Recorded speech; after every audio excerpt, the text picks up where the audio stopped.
Peace, peace, peace. Legacy building lady, wealthy and winning, Ashley, all the things. Tapping in with you on this lovely, amazing Venus day. Hopefully, you're being patient with yourself, patient with others, just loving on yourself, caring for yourself, really vibing with the energy of the day, okay? So, tapping in with you, I was in my workflow and something came to me that I wanted to share.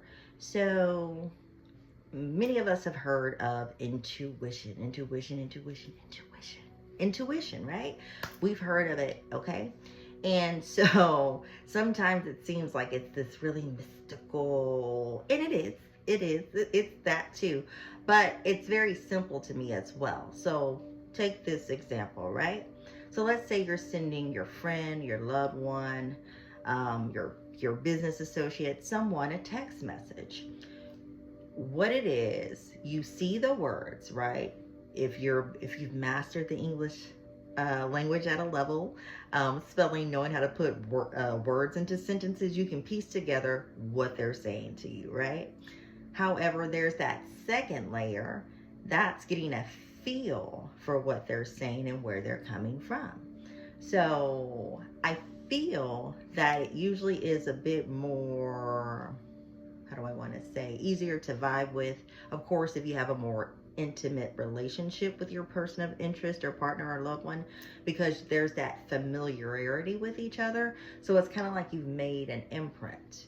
There's like that energetic imprint there already. So you have something to pull from as far as getting a feel for where they're coming from. But the same thing still can happen even if you don't. Sometimes you're picking up on that energy that's being transmitted between you and that person. So to me, that's it in its most simplistic form.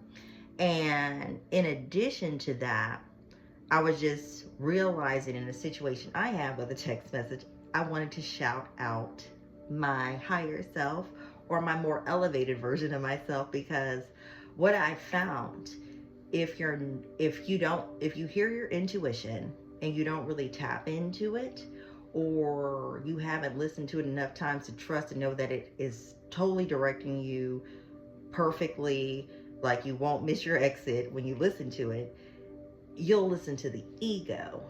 And so when you're listening to the ego, there can be like a misinterpretation, which is, again, that's not the intuition, because the intuition's always spot on. But with that, listening to the ego, there could be a miscommunication. So putting it all together,